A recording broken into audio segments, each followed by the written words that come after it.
Olá, amados de Deus, que alegria estar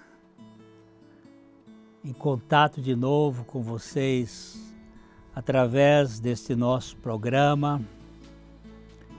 Você sabe que o nosso objetivo aqui é anunciar o Evangelho, a boa notícia, o Evangelho do Deus que se fez carne, que se fez gente e habitou entre nós e que por meio da sua graça Ele pode vir habitar em nós, sermos o tabernáculo de Deus. Os links estão aí na tela da sua TV, youtube.com/PIBLondrina1 e facebook.com/programa Café e Fé, tudo junto. Você pode ser um aliado nosso e nós contamos com a sua participação efetiva, com a sua colaboração para que esse programa possa se manter diante dos custos. Nós contamos com as suas orações, nós precisamos do suporte espiritual para que Deus nos dê a graça e a condição de poder falar deste Evangelho com imparcialidade e que Ele nos ajude a ser eficientemente claros. Você também pode divulgar esse programa para que ele possa alcançar o maior número possível de pessoas. Nós vamos às indicações de leitura desta semana e já já a gente volta.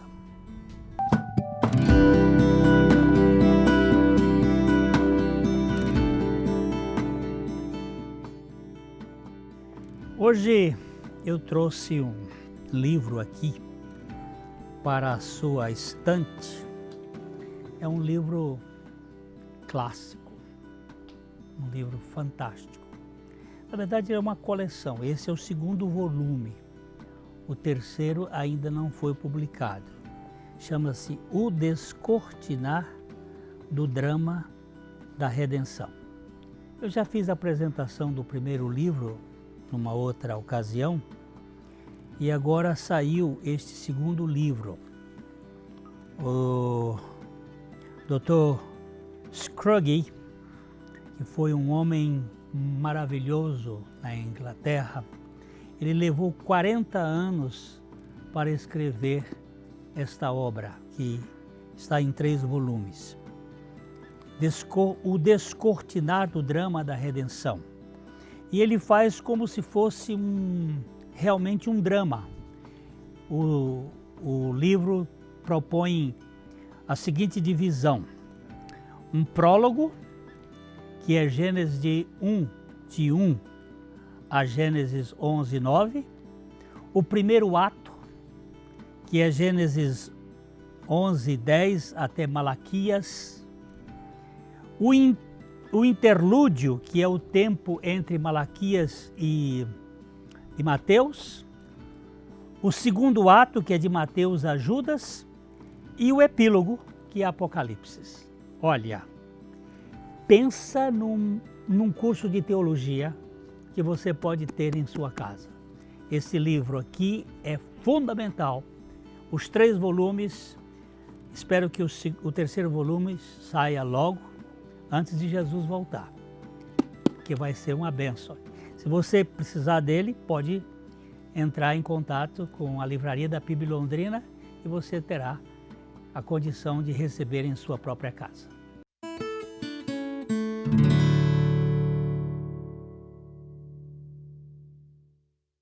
Na Ótica Higienópolis você terá um atendimento diferenciado com as melhores opções de lentes e armações para a sua qualidade de vida, sem abrir mão da estética e moda. E o melhor, você não paga mais por isso.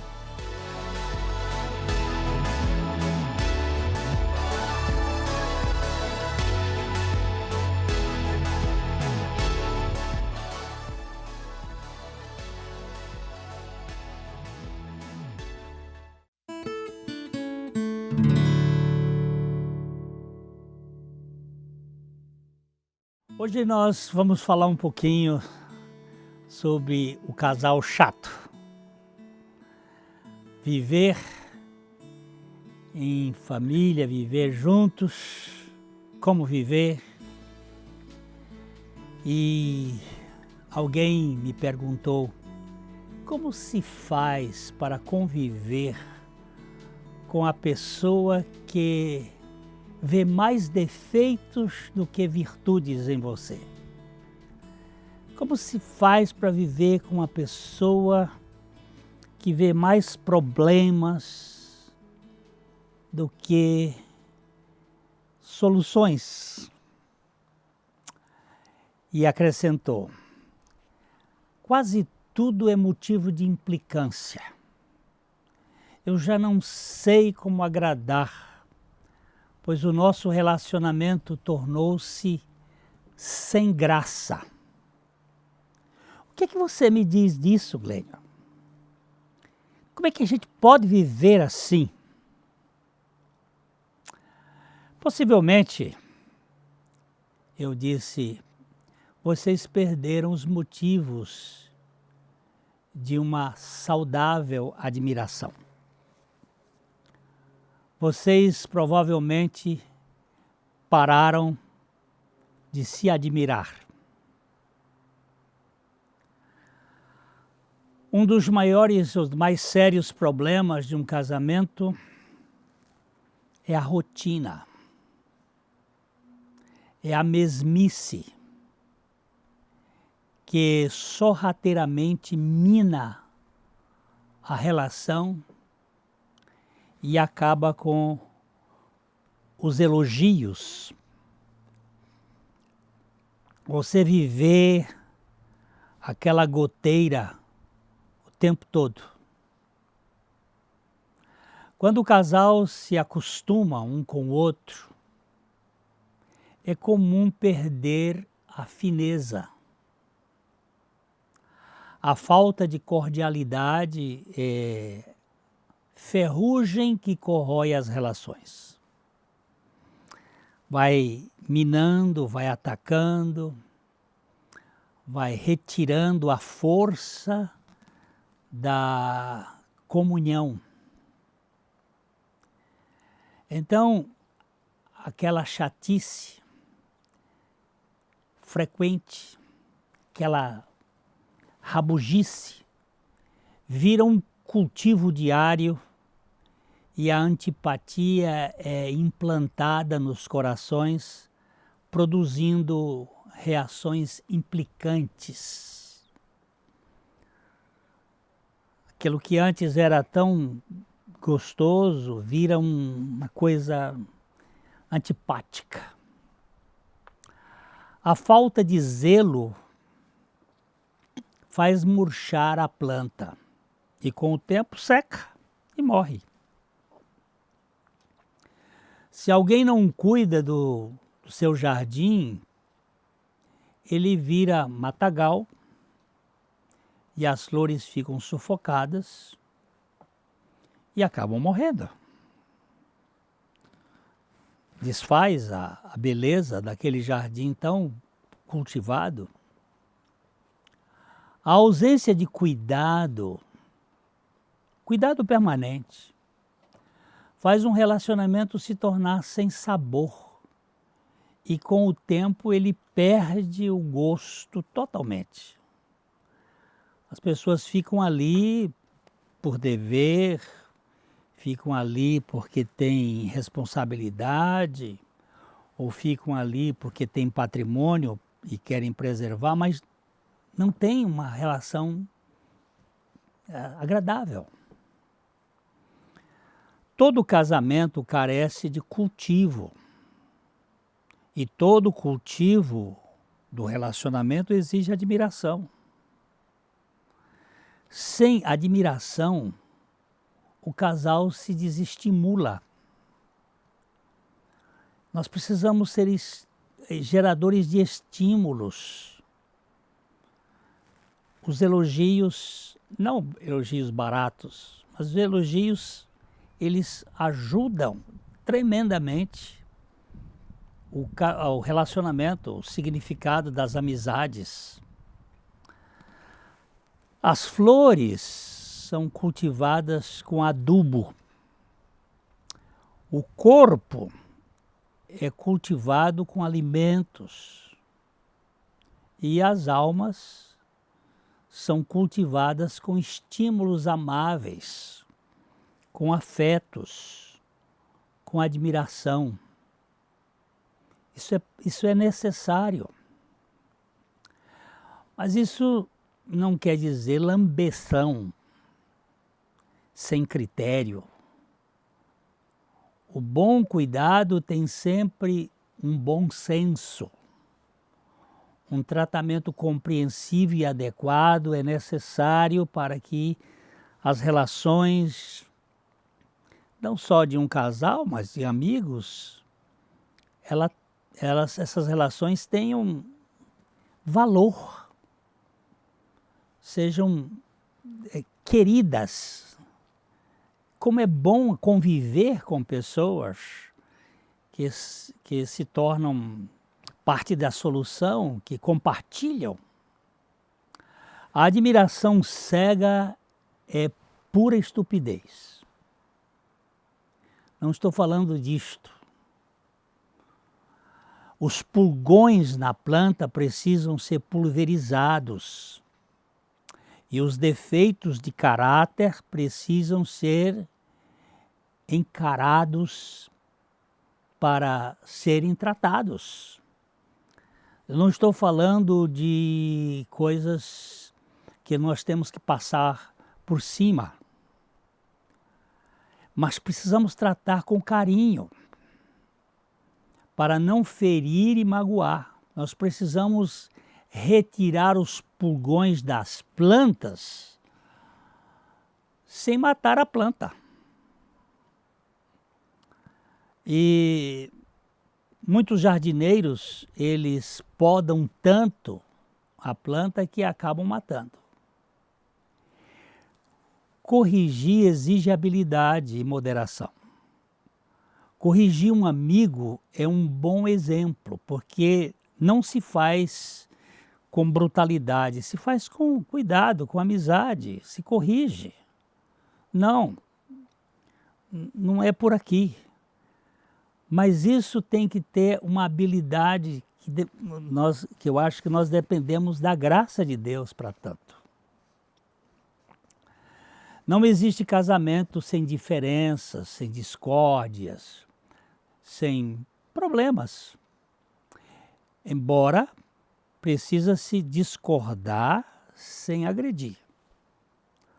As diferenças são saudáveis.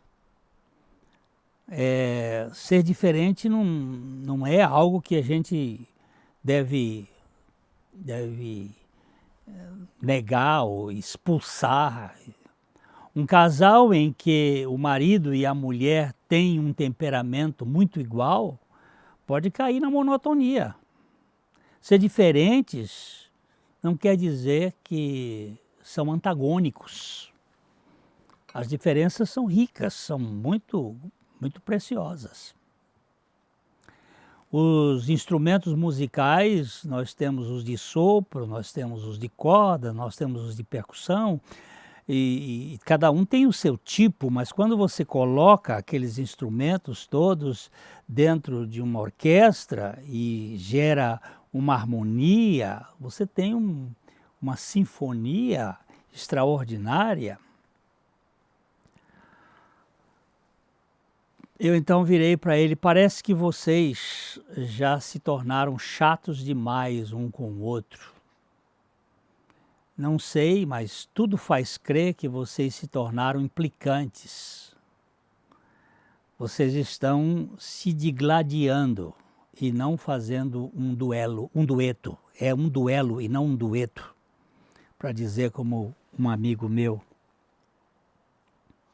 A chatice é um sintoma de falta de admiração. Quando paramos de focar nas virtudes, frequentemente atacamos os defeitos. Ficamos olhando os defeitos.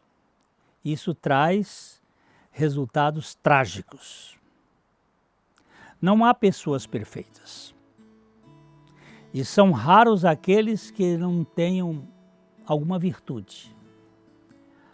Nós precisamos aprender a cultivar as virtudes e a corrigir com amor os defeitos. Mas também temos que revelar que somos pessoas imperfeitas. Não sermos corretores na base da perfeição, mas na base do amor.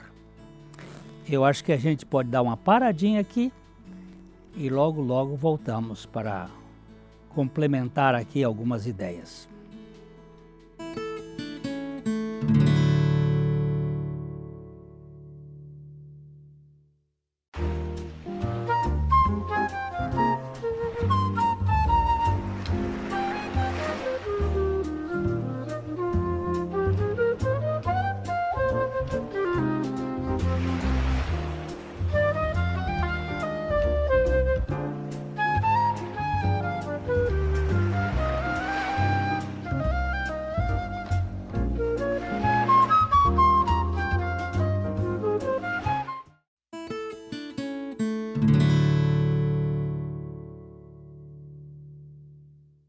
Então, nós precisamos saber como corrigir um ao outro. Os meus defeitos e os defeitos da minha parceira precisam ser corrigidos, mas corrigidos com amor.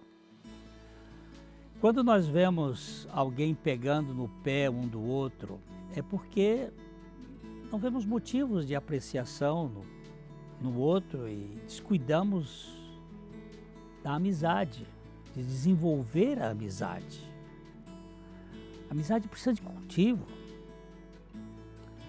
Um casal rabugento é um casal implicante que perdeu o senso de admiração e com isso parou de enamorar-se.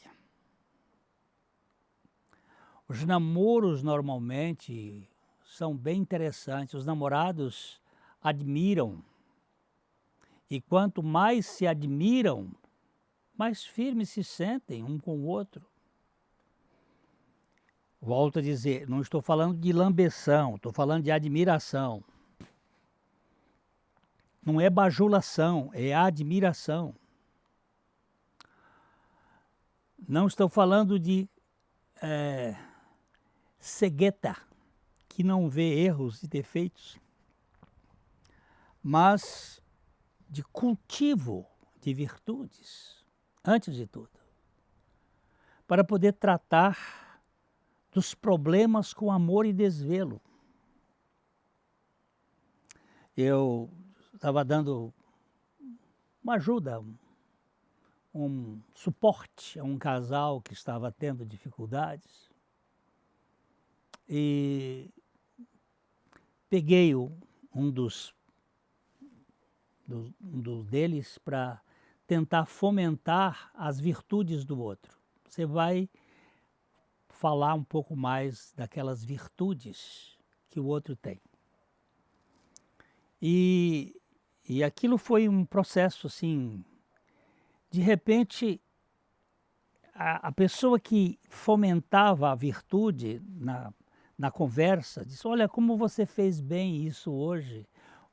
O outro vinha jogando alguma pedra e em vez dele entrar para responder na mesma proporção, dizia assim, como foi bonito ver você fazer aquilo hoje lá no jardim, ou aquilo hoje em tal lugar e tal.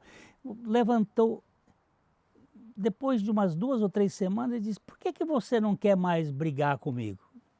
Disse, não, porque eu vejo que nós podemos andar com menos acusações, com menos problemas. Eu vejo tantas coisas bonitas. Não é que você não tenha defeitos, não, que eu vejo defeitos em você.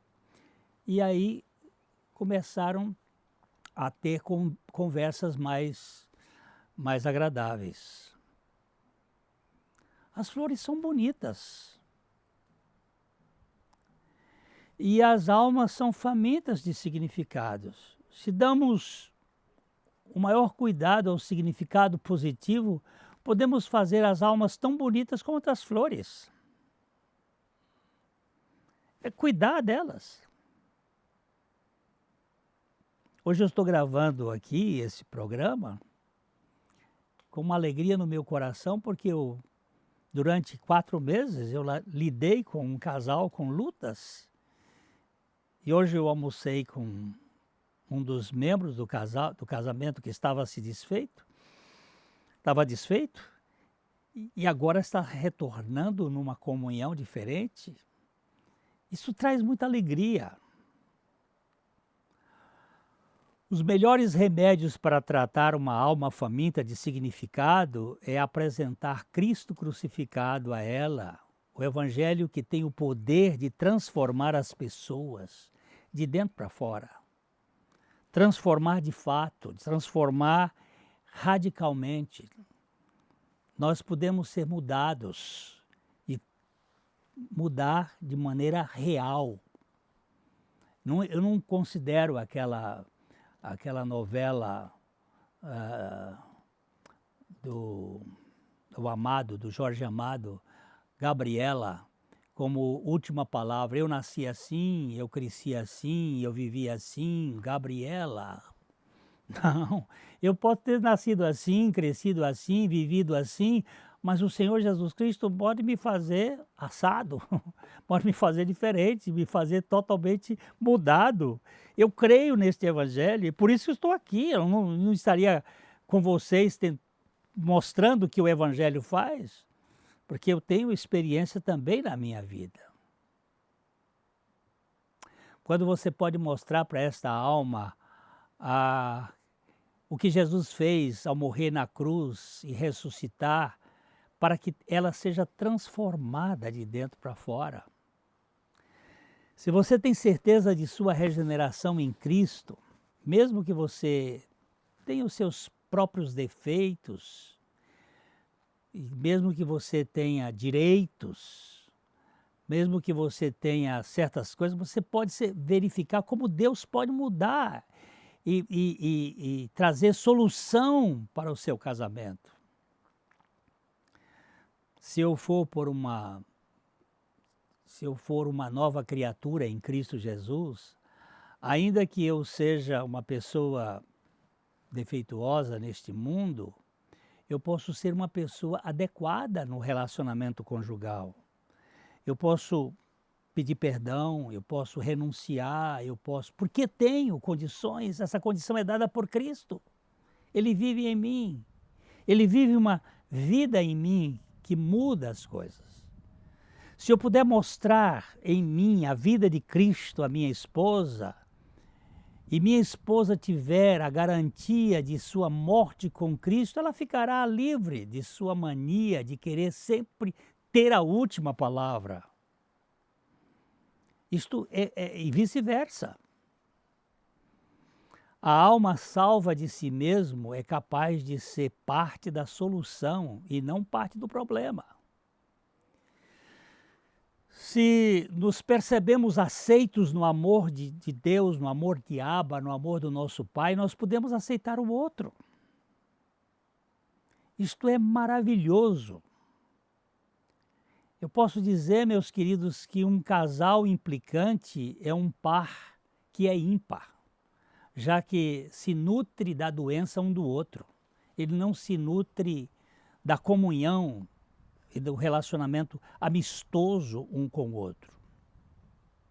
Eu preciso ser liberto de mim para poder ajudar na libertação do meu parceiro.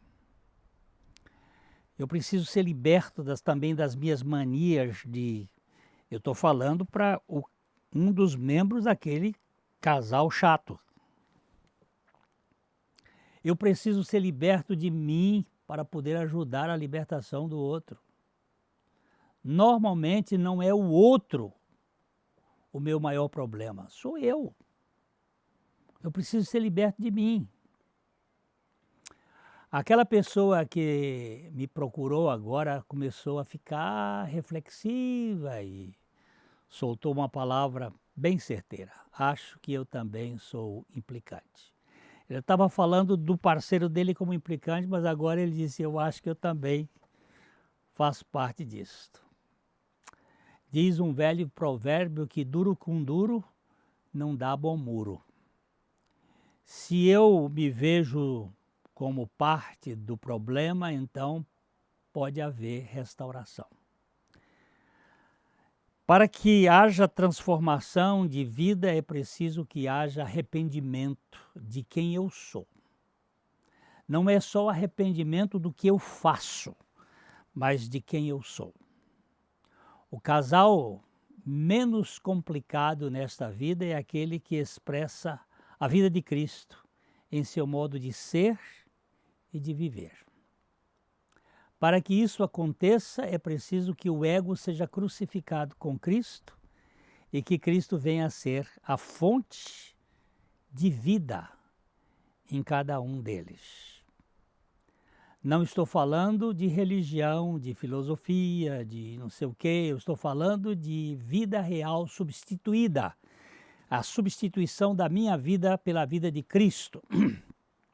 Como nos mostra São Paulo, em Gálatas 2, 19 e 20, que é um texto que eu tenho batido muitas vezes aqui nesse nosso programa, porque eu, mediante a própria lei, morri para a lei a fim de viver para Deus, eu estou crucificado com Cristo. Logo, já não sou eu quem vive, mas é Cristo quem vive em mim. E esse viver que agora tenho na carne, vivo pela fé no Filho de Deus que me amou e a si mesmo se entregou por mim. Não anulo a graça de Deus, pois se a justiça é mediante a lei, segue-se que Cristo morreu em vão. Você já nasceu de novo? Você é uma nova criatura? Arrependimento é a mudança de mentalidade. A regeneração é a mudança do ser humano. Você já experimentou isto?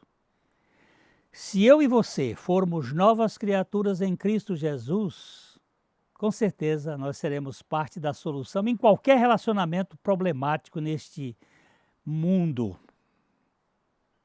Então ore por isto. Peça a Deus que dê a você a condição, que o Espírito Santo lhe revele a pessoa e a obra de Cristo, que revele a sua morte e ressurreição com Cristo. E isso pode mudar radicalmente a nossa natureza implicante. E o casal chato se tornar um casal extremamente agradável.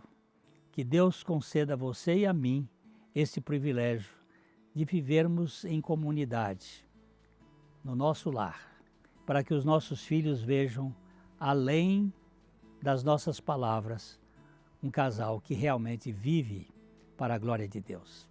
De coração para coração, espero encontrar você numa outra oportunidade.